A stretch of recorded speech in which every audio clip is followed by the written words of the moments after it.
Yo, yo, yo. It's Thursday night, the best night in car audio. It's me, your boy, High Five Vega, joined as always by Dean, the guy who does a small YouTube channel and occasionally has cuts on his hands in every video. I mean, I'm like, occasionally? Fernando, dude, I don't know why it's so funny. We'll talk about something here, and we've just talked about it at work. Fernando said to me the other day, he goes, "How did you cut your hand working on your car?" And I go, dude, I have thin skin. Okay. I don't know what it is. It's like my mom's, it's just hereditary, man. My skin is just like, I am going to cut it and fillet it on everything, you know? It sucks. That's what made me notice it today was the Mustang video. Yeah. I was like, oh, you got him again. Yep. Something in there totally lacerated my finger. I was like, son of a bitch, man. I mean, anymore, it's every car. Yeah.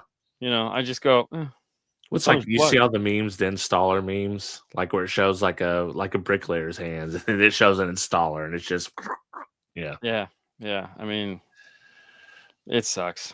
Oh well. I mean, what are you gonna do? I mean, quit. Yeah. Well, I mean, on a good note, you got the radio in the Mustang. We got the radio in the Mustang. And it's funny too, because I was thinking about it this morning. I was like, you know, we dumped a set of RCAs, and I said to Fernando tonight, I said, we got to pull the radio back out. And he goes, why? I said, well, we dumped RCAs. He says, yeah. I said, we're not going to use those RCAs. I said, there's no way. I go, like, no. Like, dude, they're beautiful RCAs. Some X2s from Stinger. Yeah. But I have yet to run an RCA with the Blackbird amplifier. So I mean, we're doing the Falcon, same thing, but because we just make our own. And for some reason, that just totally escaped my head. I mean, it's primed to do it in, because I mean, the new Falcon has the staggered plug, the Bayette plug, as Brad calls it. Right. So it's perfect for this, but I just can't bring myself to do it. I'm gonna make my own hardware like I always do, and it's like, yeah, it's got to be on brand. Yeah. You know, and if eventually we change the amplifiers out, which that's probably not going to ever happen. You'd be lucky to get them in. You know, you're lucky to have them in there in the first place. So I'll be lucky if they get in there. Yeah. What's up, Fro? Fro, we must be off work early or not working. Yeah. Yeah. He's we're getting him on the Saturday show. Not this Saturday, but it's like he keeps getting bumped because he's a busy guy. Yeah. So, but we'll get it. What is Rick asking for? How can please purchase some of your adapters and make the Nissan Titan build? No. Melissa got them. Yeah. Got Metro. Yeah. I mean, I would love to sell the brackets. I really would, but no. Yeah. I mean, it'd be one of those things where it'd be like, okay, we'll do it when we have time. And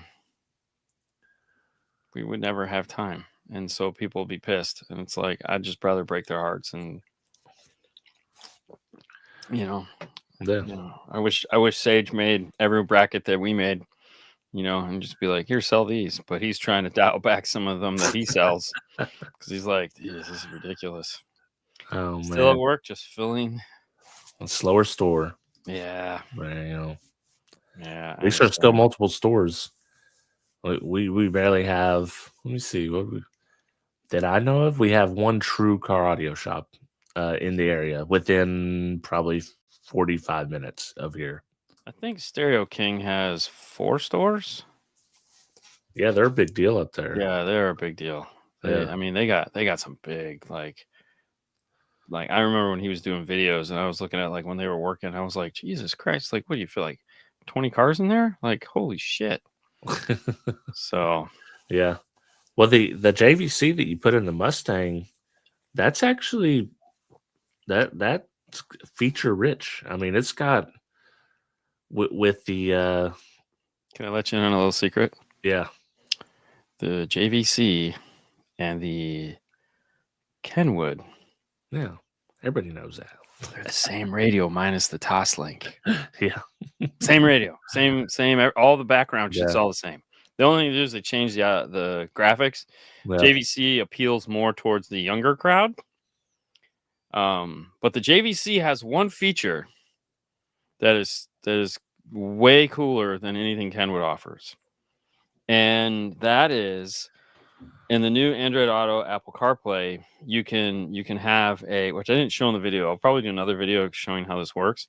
There's a minimize screen when you're in that puts a little 1.5 inch, just like the factory does. You can put like 1.5 inch little sidebar widget. They call it like a widget page. yeah. On the JVC, you can take your finger and you can go like this, and you can turn up and down the volume, just like you had a knob.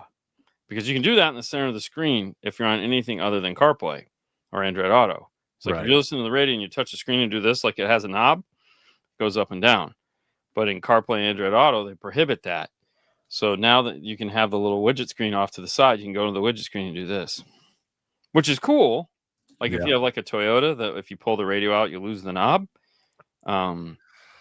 But in my car, it's totally useless because I have big ass knobs right there. So I was like, it took me like 5 minutes to figure out how to do it. I was like, where the hell is this thing at? The other thing too that I figured out was, so Apple in iOS 18, they put in a feature it's a scaling feature. So if you have CarPlay and the widget is 25 pixels wide, which it's not, I'm just ballparking, and you had a 480 screen, well, your widget looked huge, which is what we're used to seeing. Like we're all used to seeing that size widget. Right. And it's pixel dependent. So if you switch it out for a high res screen, all of a sudden your widgets got smaller. Because you have a 720 or a 1080, still only 60. So it's this little tiny thing. So in iOS 26, which by the way, I found out today, they called it 26 because it has to do with the year. They're trying to get it back up to the years now. Right. In iOS 26, there's a feature where you can turn that off and it'll just populate it as a big widget now, like it used to be. And I was like, because I'm blind and I really want the big widget. You need the big one, yeah. And so now I have to update to iOS 26 so I can get my big widget back. And I was like, that sucks. There's some good features you may like. Yo, Evening. What's up? No, probably. But it was just kind of a bummer. Can you confirm the Mustang you are working on is yours? I thought you were waiting for a special head unit. Yeah, it was. The JVC, it showed up. Yeah. That's fine. It's there. I mean, it's dirty. But I like the way, and this might be more of an iData feature, but like how it switches automatically when you touch the air conditioner controls. That's an iData feature. Yeah, that all that's cool. And the fact that it gives you all the control over the features you want and don't want. Yeah, that was the first thing I shut off. Yeah. Like I think in the video I show you shutting it off, and I did that because I wanted to shut that shit off.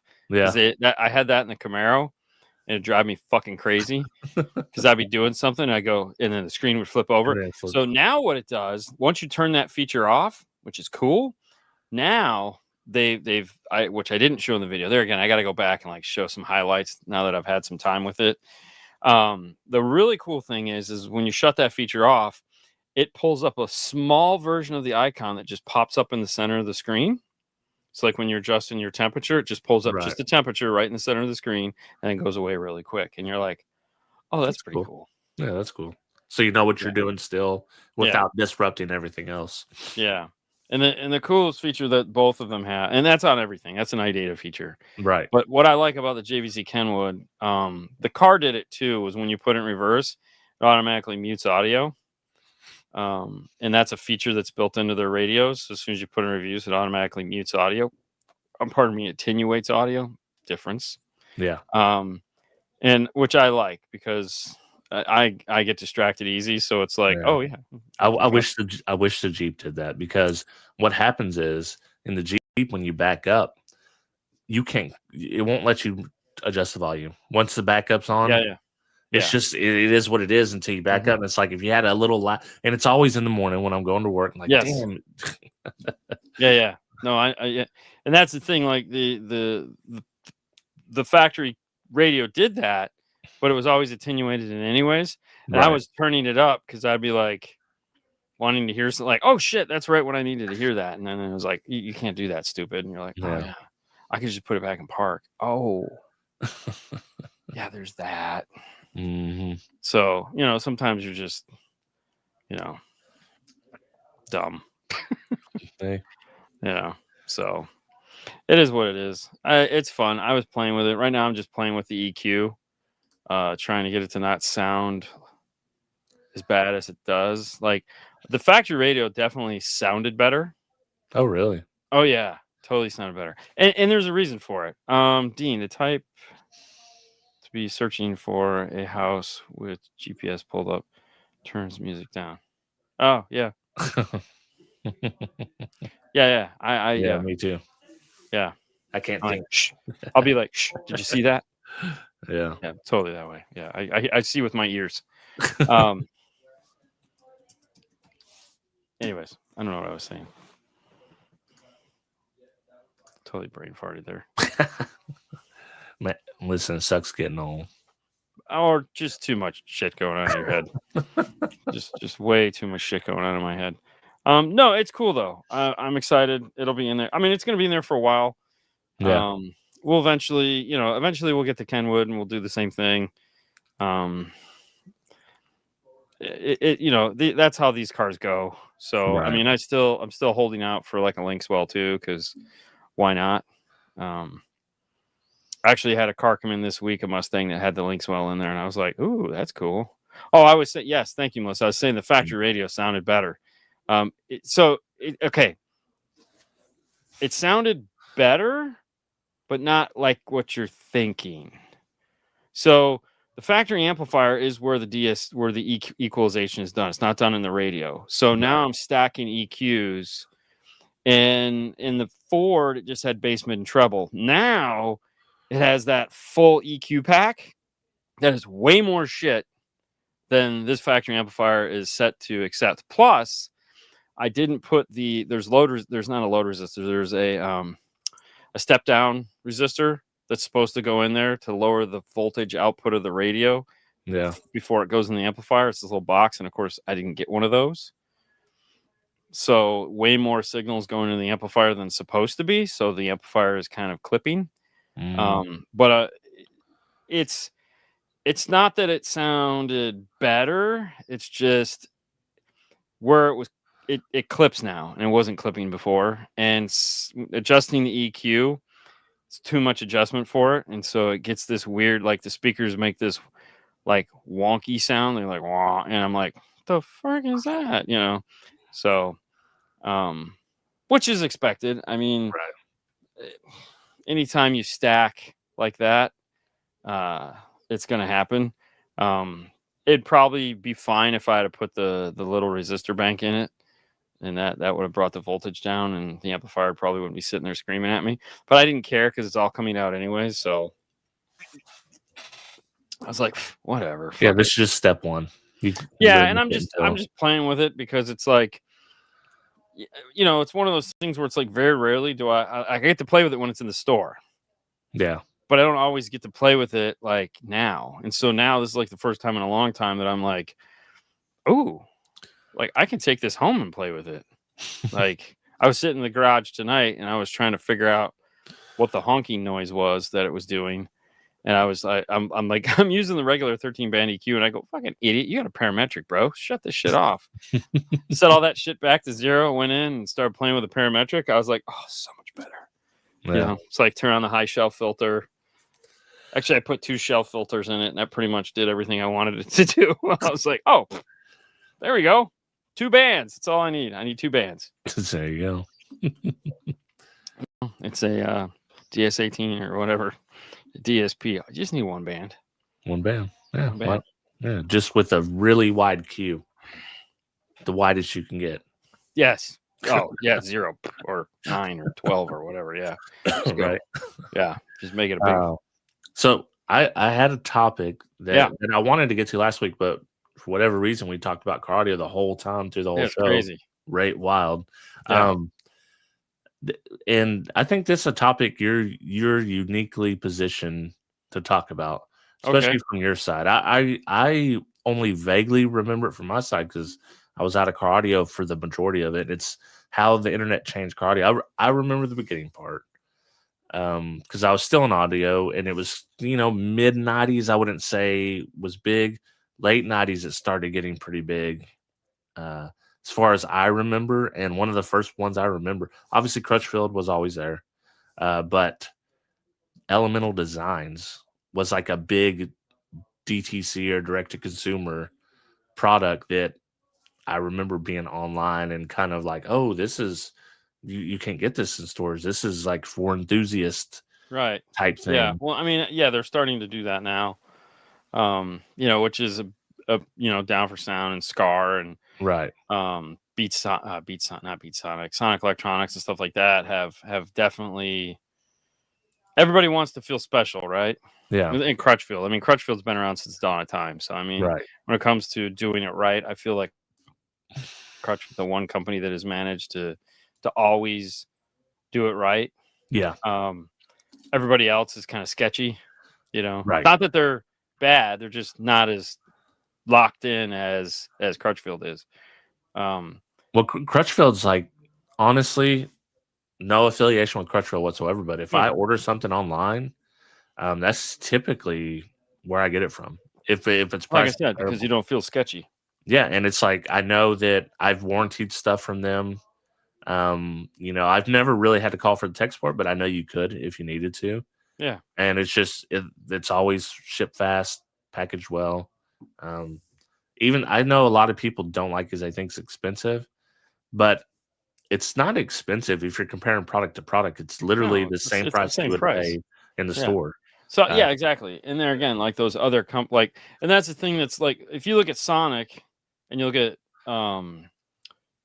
Crutchfield, they're going to sell the same thing for the same price. Right. Sonic Electronic has house brands though. So they own other brands. So they own Diamond Audio, they own Sur Vega, they own NVX. So they can pretty much set any price point they want on those products because they own those, Right. which is unique. And as far as like Scar Audio and Down for Sound, that's a house brand. Like that's Right. literally all they are. They're the one stop. So they're the manufacturer, they're the marketing, they're everything. So if you're sitting there going, oh well, that Alpine amp is $250, I can buy this Down for Sound amp, and they're getting nothing against Down for Sound. I'm just using it as an example. I can buy this amp for $200. I'll save $50, and it's like, no, you won't. You're not saving $50. I mean, you're saving $50 on the idea that they're both the same amplifier, which they're not. They're two totally different amplifiers. One could be better than the other, but one is an Alpine, and one is this other amplifier that isn't an Alpine. So that's a decision you have to make. At that point, you're just commodity shopping, and it's like you're the guy that is going to eat a McDonald's hamburger and say this $2 burger is fantastic, and you're not. You're gonna be the first guy to say this burger tastes like crap, and I go, well, you paid $2 for it. What did you expect? Yeah. You wanted it to taste like the $12 burger? Yeah, they wanted a Five Guys burger. Yeah, exactly. And you're like, that's not how it works. But for some reason, when it comes to electronics and in car audio specifically, Yeah. it's like, okay, there's a reason why this is $250. Oh, is it the name? It could be. Whatever. I don't know. Technology, the people behind it, the engineers. There's a million reasons why things cost what they cost. And not taking anything away from those guys, because they've done a really good job at minimizing their costs and maximizing their profits and cultivating their fan base. And yeah, that's exactly, you hit it right on the spot, on the head. They are base head gear for base heads by base heads, because that is what they marketed. That's down from the beginning. It's been base head products. They hadn't carried a lot of mainstream stuff, even when they were not only their own brand. So they had like Def Bonds and all this other stuff, but it was all base head gear. So they were filling a niche. I'm just trying to get caught up. This actually, people are commenting like crazy on this one. You struck a nerve. Yeah. So like Melissa was talking about, the first brands to hurt her, Kicker, MA Audio, Audio Bond. We didn't sell those brands. We were a big Rockford dealer, and so like when this all went down, because I feel like what happened first was eBay. Like eBay was the first whore of the internet. Like everyone was, and so what would happen? Like one of the guys that's here was the biggest eBay guy in the country for 2 certain brands. And I'm not going to mention him, the brands, or anything because he's a scary dude. Now he is. He's a very scary guy. He it's a scary dude. Anyways, he ruined the market for everybody. Yeah. And the vendors, the reps that sold to him were the only people making money. The only people making money. And of course, the companies. Right. And so there was a time, and I laugh because Zach is now the freaking boss at Rockford.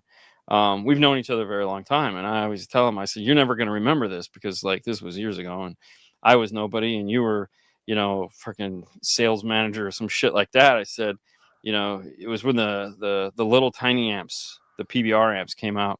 He had one in his pocket, and I was drinking the Kool-Aid of AVE where I worked, and the boss was constantly just bitching about the internet and pricing and can't make money, and like the ship is sinking, and it was just doom and gloom. It's not a fun time because nobody knew how to handle. Like the companies that figured it out. Like Paul 5-star, he figured that shit out. He just side jagged, did some other shit, and this shit doesn't bother him. He will make money no matter what he does. My guy. He was floundered, man. He had no ability to change or update it. And so I said to Zach, I said, dude, what are you going to do about this pricing online? This is freaking killing us. He goes, what are you talking about? I'm like, dude, we can't even sell the product. Like they're giving it away. And he goes, man, I don't know what your guys' problem is. Our sales are up 25%. And I was like, they don't get it. Yeah. They don't get it. They don't understand where their product is going. They don't care. They look at the bottom end. They're up 25% year over year. Who cares? Who cares where it goes? Yeah. And what they couldn't see, which none of them could, was the eventual wall that was coming. They were pissing off all their cheerleaders. Mm-hmm. Literally pissing off all their cheerleaders. And so what you saw after they woke up one day and realized that nobody was buying their product anymore, because we were basically just leapfrogging from product to product. Like this one isn't whoring out to the online world, so we're going to carry that product because we can kind of make money on that. And then they would eventually be like, fuck it, I'm going to go make money over there. And it's like, okay, well, fuck, we can't make any more money on this. And it was bad because it was like, if you wanted to know what something cost, you literally just went to eBay, typed in the model number, and cost was right there. Literally, it was cost. They were making money off shipping. That's back when shipping cost $35.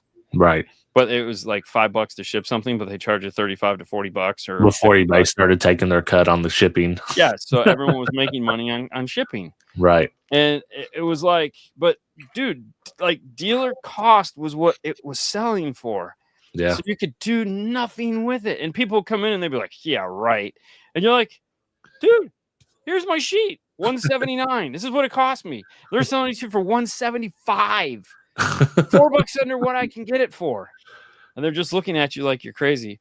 Ark was the only one doing it correct. If someone ordered it, they'd have the closest dealership. Yeah, they still do that. It's actually pretty cool. But yeah, it was fucked up. I mean, it really, there was a couple years there before we could figure out how to work in this market, work in this changing environment and we lost a lot of dealers. Like dealers were dropping like flies because it wasn't worth the fight, man. Yeah. It was like, fuck this, And I remember the same exact thing, it being cheaper. And at that point it was late 90s. And I never had anyone do an install for me. So yeah, I was like, well, why would I buy this from my local shop when this costs this? But it never happened to me, but a lot of people, warranty issues was one of them. Oh, warranty issues was the biggest thing because they then come to us. Yeah. Yeah, Pioneer, don't even start on those guys. They would come to us and oh, dude, I got in so many arguments with people. They'd be like, I need you to I need to get a warranty on this. And I'd be like, do you have your receipt? I'd be like, no, I got it online. I go, well, you need to send it back to online. Mm-hmm. They'd be like, well, you're a dealer. I go, yeah, but you didn't buy it from us. Yeah. Well, you should be able to warranty it. I go, no, They track serial numbers. You don't have a receipt. Mm-hmm. There's nothing I can do for you. It's not ours. It was never ours. So I can't. Well, why can't you help me? Who do I talk to? I'm like, online. Yeah, go online. I would love to help you, but you saved $30. Mm-hmm. Go to the online. Well, I don't know who to contact. Well, I guess that was worth $30. You should have paid us, and then wouldn't have a problem right now because I could just give you a new one and Mm-hmm. have a nice day. Get the fuck out of my store. You know, back into selling equipment like, yeah, $10. Yeah. It was, but the thing was, is they were just selling so much of it, man. They were selling like it was like I knew what this guy was doing. It was insane. Like, and then like that, it was over. Yeah. Like it was over. Poof. Like done. I don't remember. I don't know if it was eBay was like, this is dumb, or if manufacturers were, like woke up one morning and were like, holy crap. Like if this guy goes out of business, we're sending him 50% of our shit for him to sell it. And like, we got nobody. Mm-hmm. Like our dealer base is nothing. We're gone. And it might have been, and that's when they started going where there was literally companies you could hire to buy stuff off of line and track the serial number so they could, and it was always the same shit. We just canceled $100,000 account because they were selling stuff online. Yeah. That's how serious we are about that. And I go, dude, you just literally just did a token. Like this one guy, one person. Yeah. Yeah, $100,000. Who cares? Come on, man. Like, Yeah. you freaking kidding me? And yeah, we lost. Oh, yes. Oh, dude, that's another part of it. Yeah. Oh, no. Oh, even better one when it comes to Focal. So Focal used to have a habit of when they would come out with a new model, they would just dump it all to Crutchfield. Yeah. So all the old stuff would just go to Crutchfield. And so the new stuff would come out. So we would get the new stuff. People would call up and be like, hey, I can get this 3-way set of K2s for, $1,200. And it's like $1,700 for us. And we're like, how the hell are you doing that? Like, we can't even get it for that price. Like, Jesus, we should buy it from them. And then come to find out it's the old stuff. And you're like, oh, that's old stock. Yeah. Well, I don't care. All right, well, then buy it. I mean, we have the new stuff. You have the old stuff. What do you want me to tell you? I can't sell you the new stuff at the old stuff price. Like, duh. Yeah. So it was funny. So here there was this shop out in Tampa. It wasn't even a shop. Like they didn't even have an install bay. They bought or they rented an old supermarket. This was Paul's dream store, by the way. And these Korean dudes. And it was like a Safeway or some grocery store. All right. And they had this little roped off area that was like where you could go and find shit. Yeah. And then everything else was in the back. And they just had runners that would get you what you needed. So they would just buy pallets of stuff. So like if you need a Dodge Ram box, they got 200 Dodge Ram box. You need bullet tweeters, they got thousands of bullet tweeters. I mean, literally shit for days. It was insanity.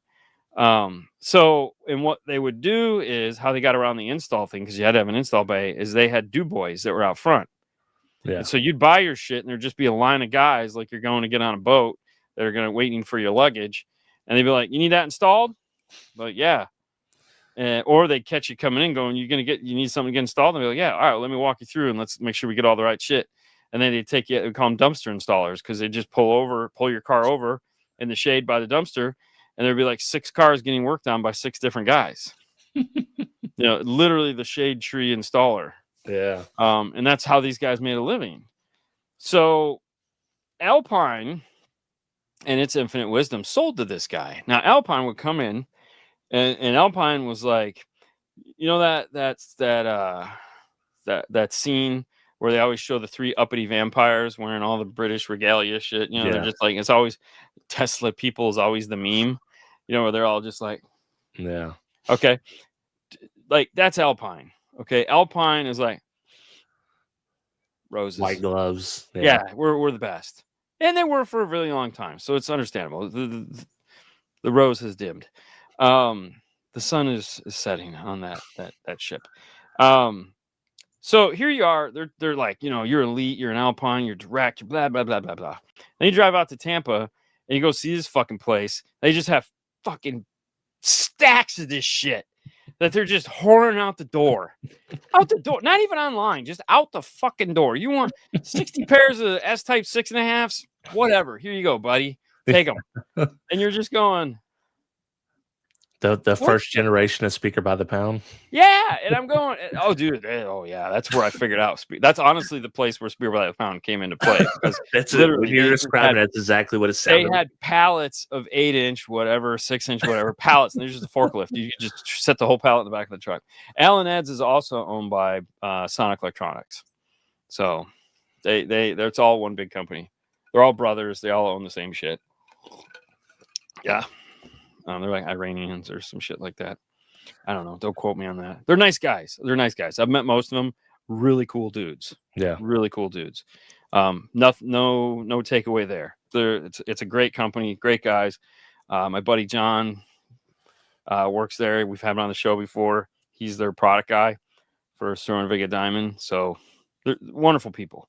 But they've done it right. They've bought their whole pipeline, which I think is freaking amazing. Yeah. Like when you look at it and go, wait a minute, they bought the retail stores, they have the online stores, and they have the brands. Oh, that's genius.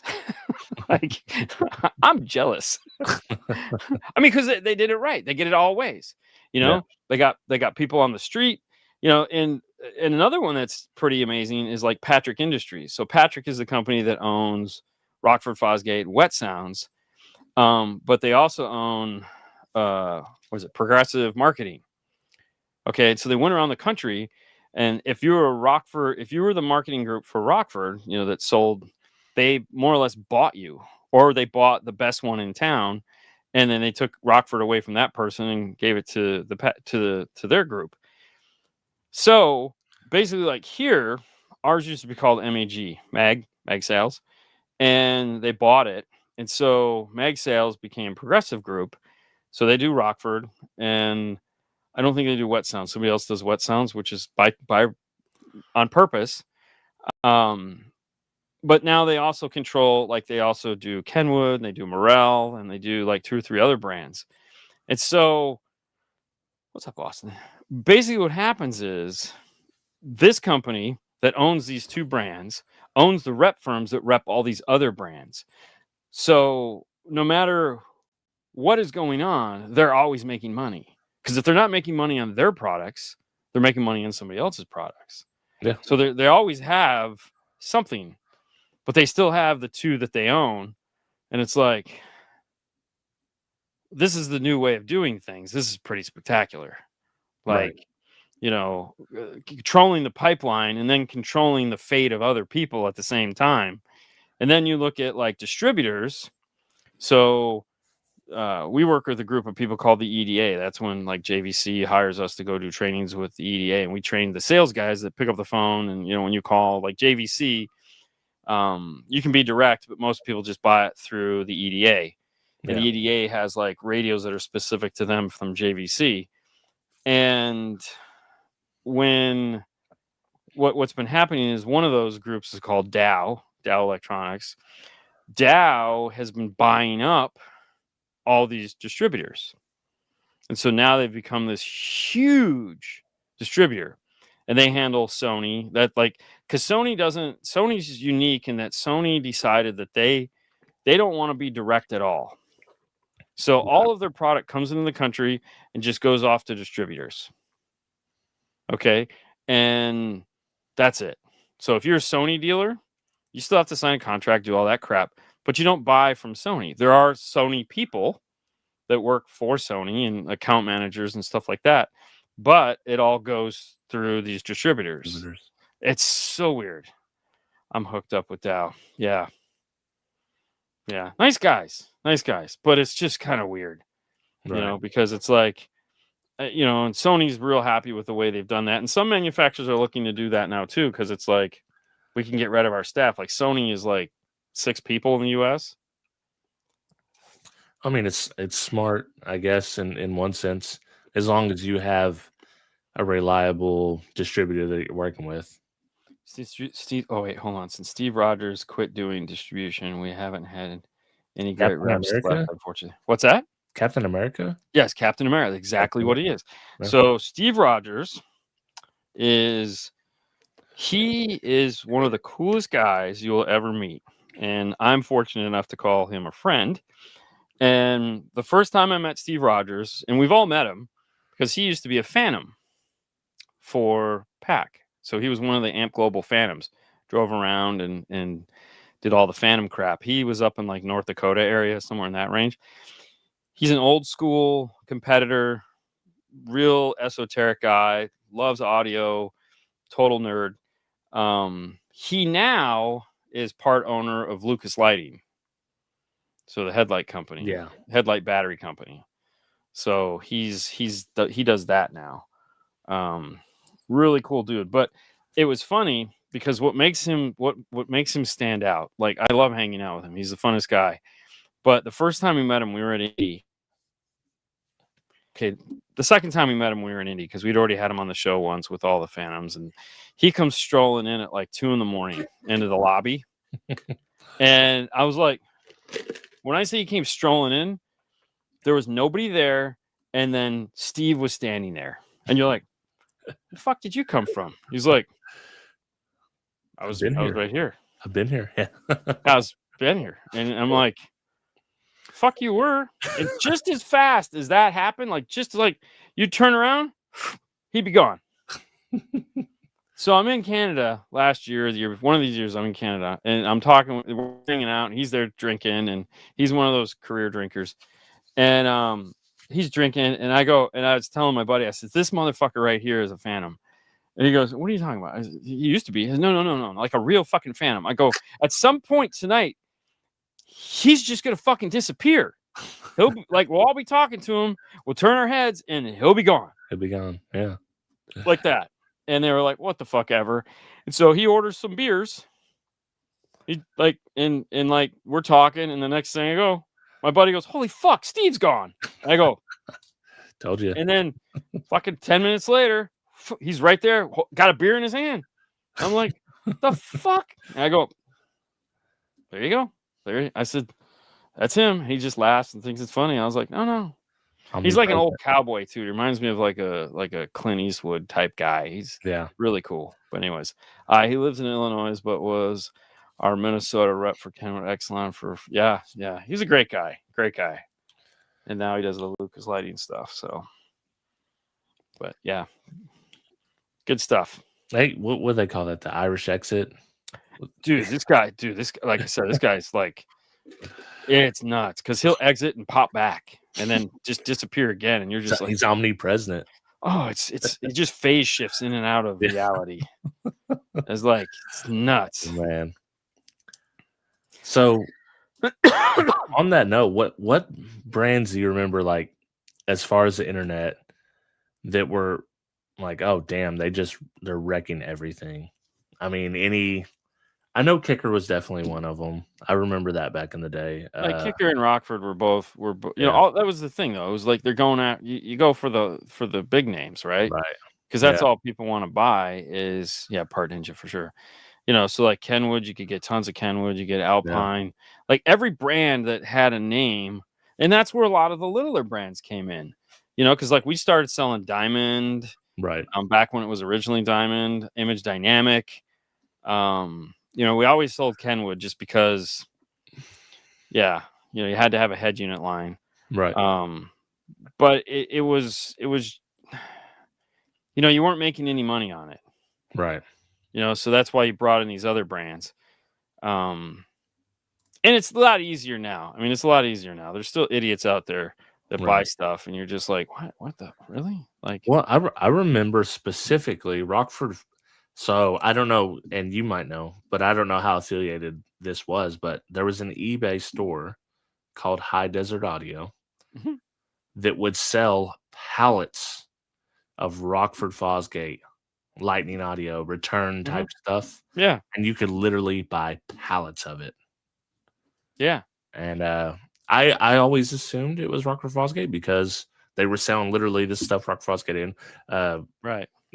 Lightning Audio at the time, and then they had I can't even remember who else, but that's the ones. There's Rock Frost and Lightning Audio.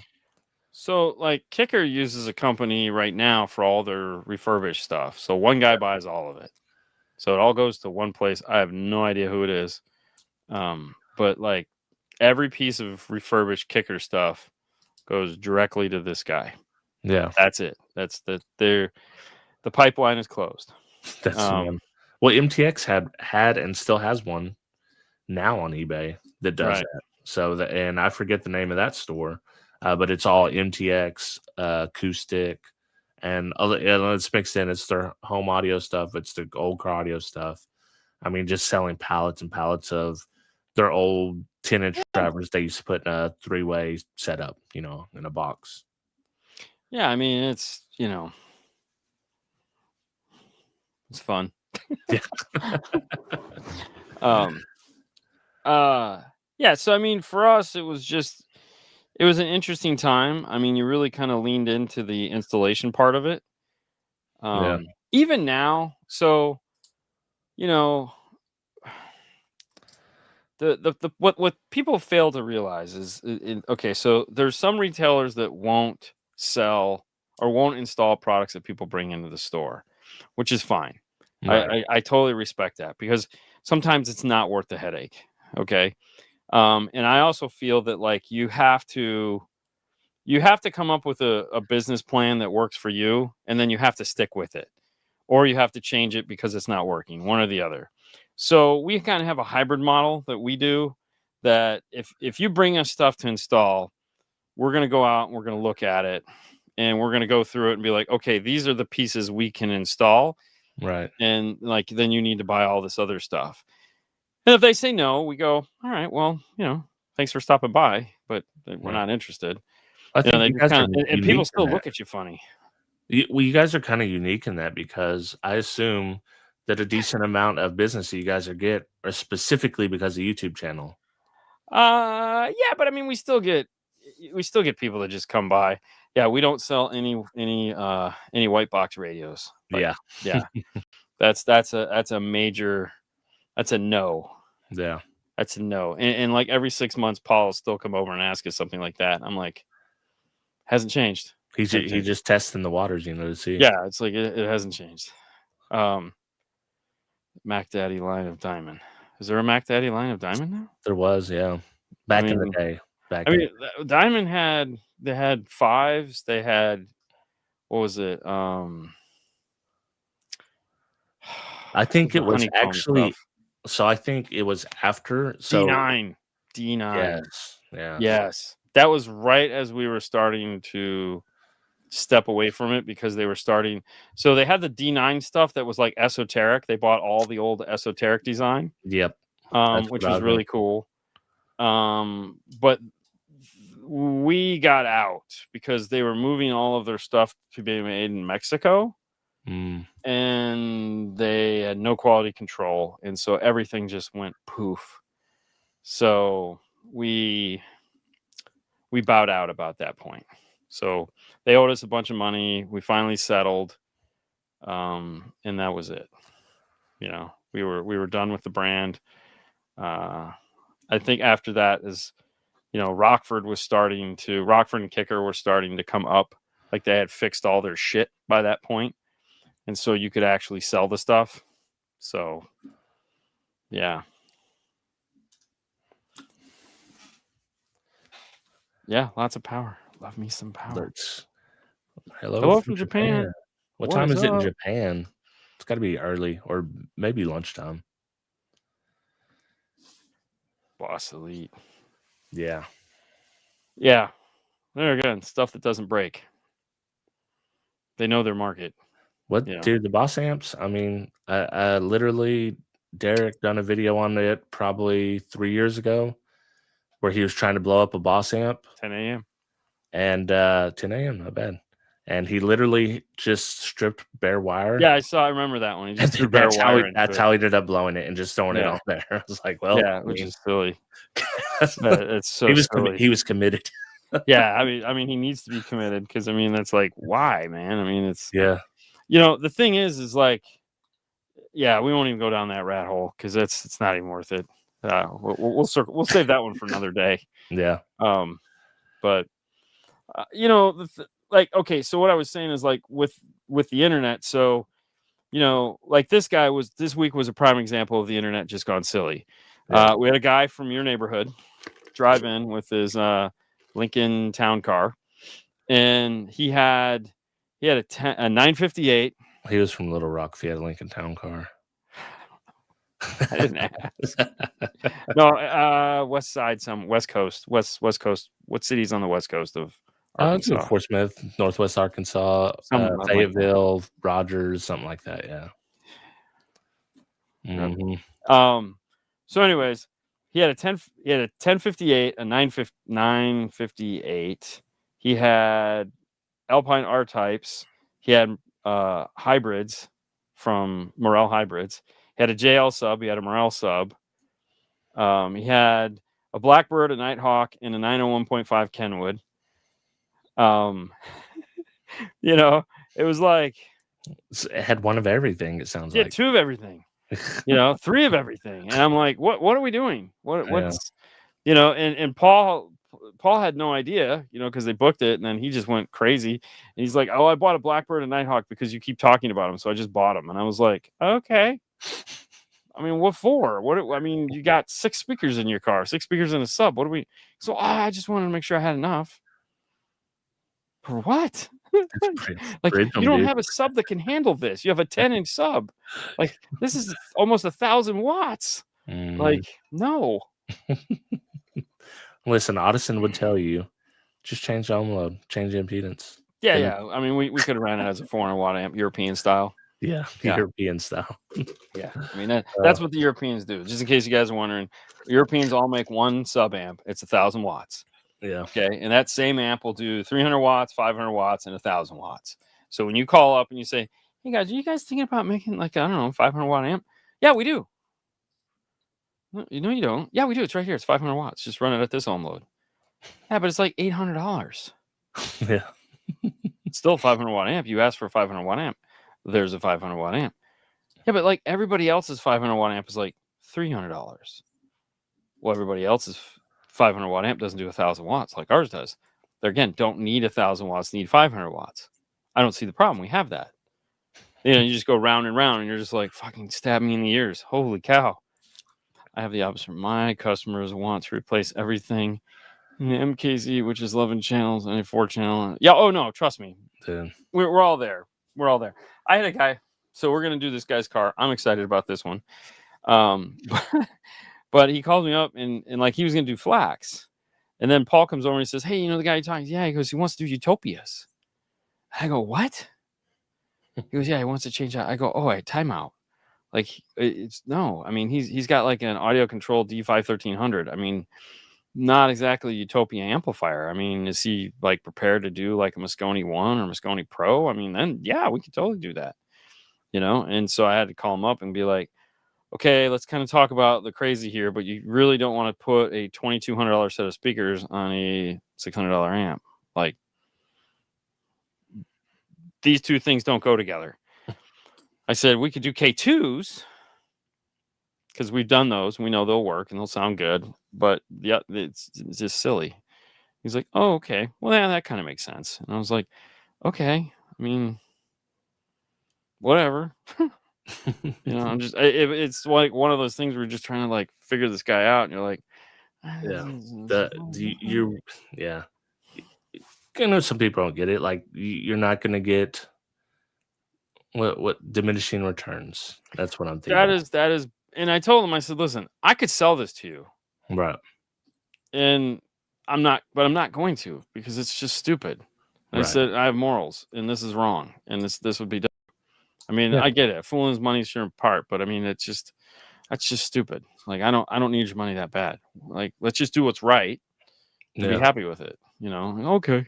It's kind of like having Burr Brown without all the stuff that you need to make Burr Brown work, or putting Burr Brown in when they're actually not doing anything and are worse. That's what actually. Yeah. But I need Burr Brown. Why? They don't work as good as the generic ones we're going to put in there. No, you need to put Burr Browns in there. Yeah, got to be on the box. So you want it to sound worse so you can have a sticker? Yep. Yes. That's what people care about. Yeah. So yeah, stickers are fun. I don't know why manufacturers don't put more stickers on boxes. So we just had a bunch of manufacturers get all excited about SB amplifiers, and so they did a bunch of testing.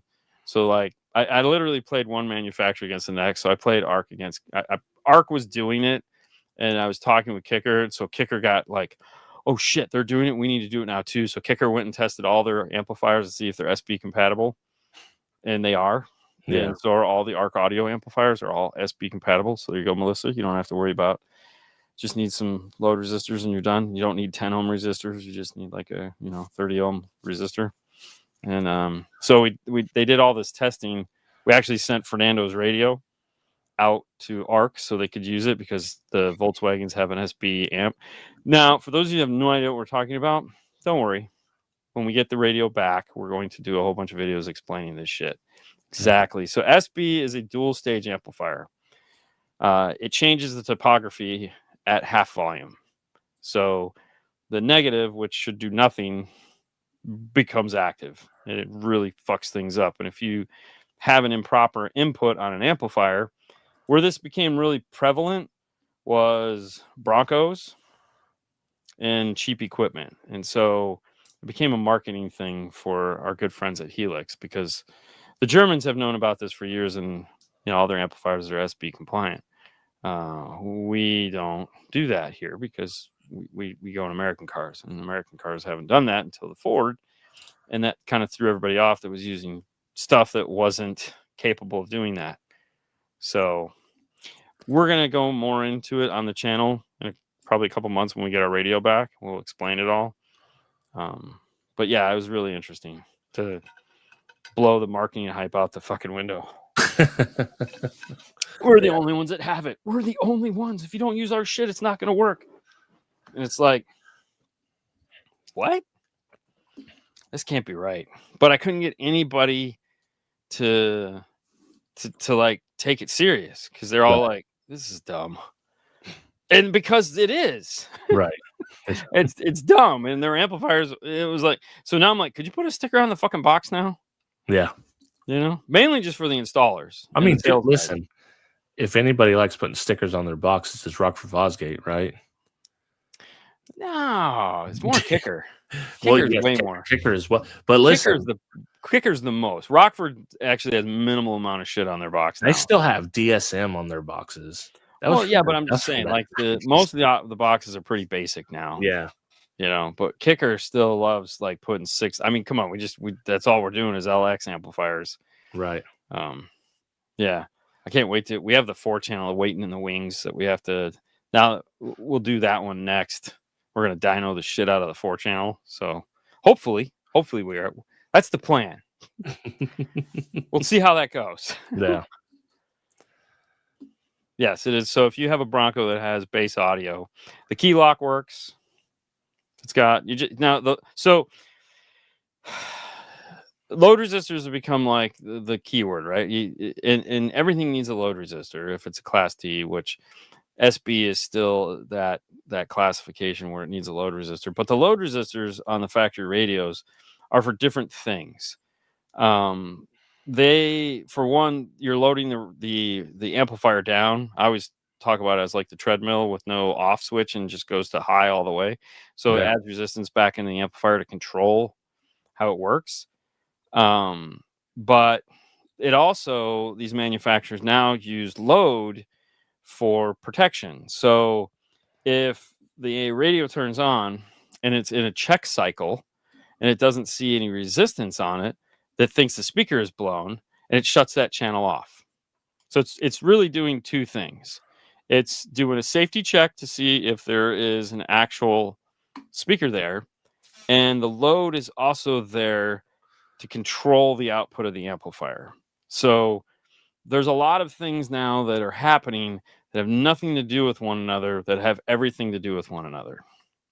So that's where it gets kind of funky.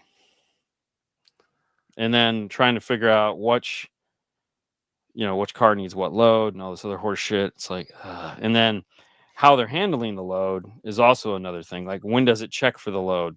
So usually the chips that are that style are very like it's this chip, and this chip always works this way. So the load turns on and the load goes away.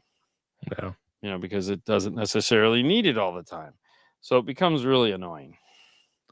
Well, it's like diesel emission fluid.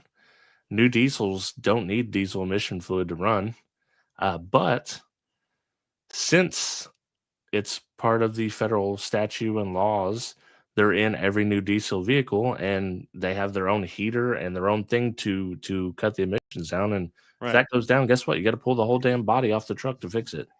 Oh, I know. Isn't that silly? That's so silly. Yeah. That's like the Ford we did, the F-150 hybrid. Yeah. The battery's underneath the bed. If you ever need to do any service on the battery, you got to pull the bed off the truck. Pull the bed off. I'm Fine. like, what the fuck? Why would you do that? Good times. There's Hopefully so many it's other places for I wonder that. how many bolts that, because I know like on the S10 when I pulled the bed off, it ended up being 8 bolts, but only 6 bolts you could see. So that was Oh. super fun. Hidden in Yeah. channels, 2 bolts hidden in channels was great. Yeah. Yeah, it's silly. I don't know. I mean, go team, go.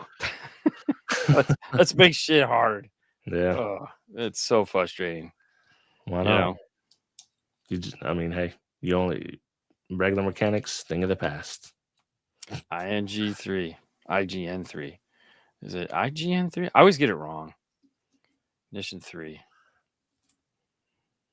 That's a cool piece. Yeah.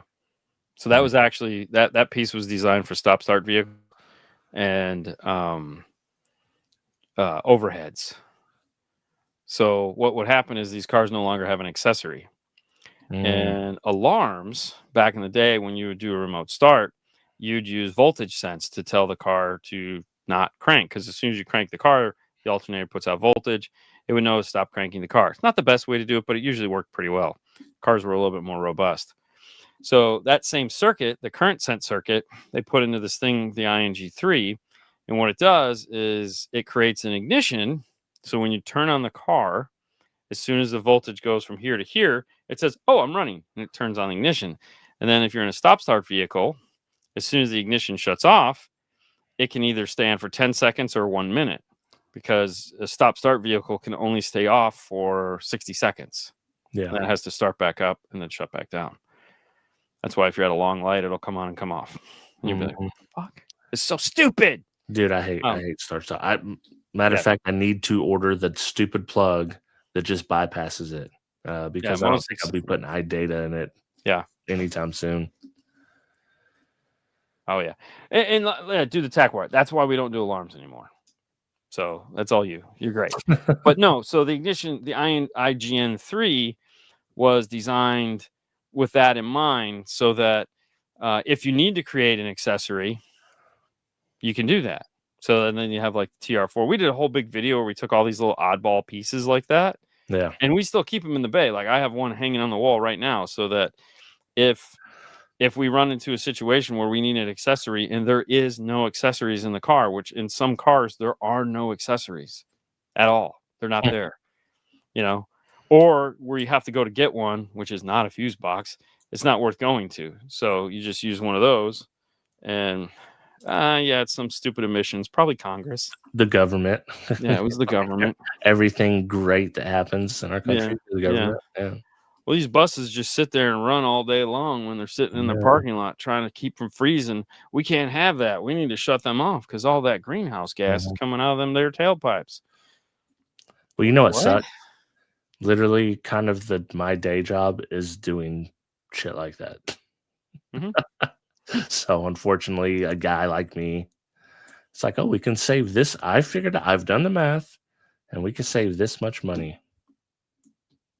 Or emissions in this case. Yeah, so the other one for creating ignition is a DC offset. So the TR4 from PAC. And what that does. Make that? Oh hell yeah. TR4. TR4 is just one little module. It's a low current sense So what you do is you hook it up to the positive of the speaker, and then power and ground. And it's the same DC offset circuit that's built into the amplifier that turns the amplifier on. It's just an Right. external version of it. So if you can't get an amplifier to turn on, and you can't, or if you can't get something to turn on, you can't find an accessory, there's a speaker wire right there. Boom. Bob's your uncle, turns right on. Life is great. I think I was thinking of the TR-14, maybe. Yeah, that's different. That was that programmable. Now, Dude, that piece was cool. That piece was yes. pretty cool. And so that still exists, but not from PAC. So you have I think it's called the Trigger from Metra. Ah. Well, I definitely had to watch your video and pause it to figure out how to work the damn thing. But yeah, once you know what you're doing and how to work it, it's an awesome piece. Yeah, I learn it for the video and then I promptly forget it. Me too. Every time, like every video I've done, someone asks me, it's like, let me I rewatch will the go back video. and watch. A lot of times I'll make the video so that I don't have to remember.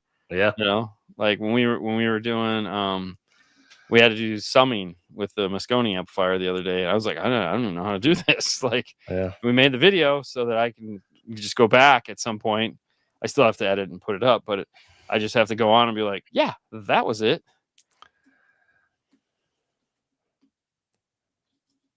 Yeah. Yeah. There you go. That's what I do when I have a car. Listen, pro tip for anybody in chat or anybody watching this later: if you have a car audio problem, the first thing you should type is whatever the problem is, 5-star car stereo. And I'm telling you, it hits about 75% of the time.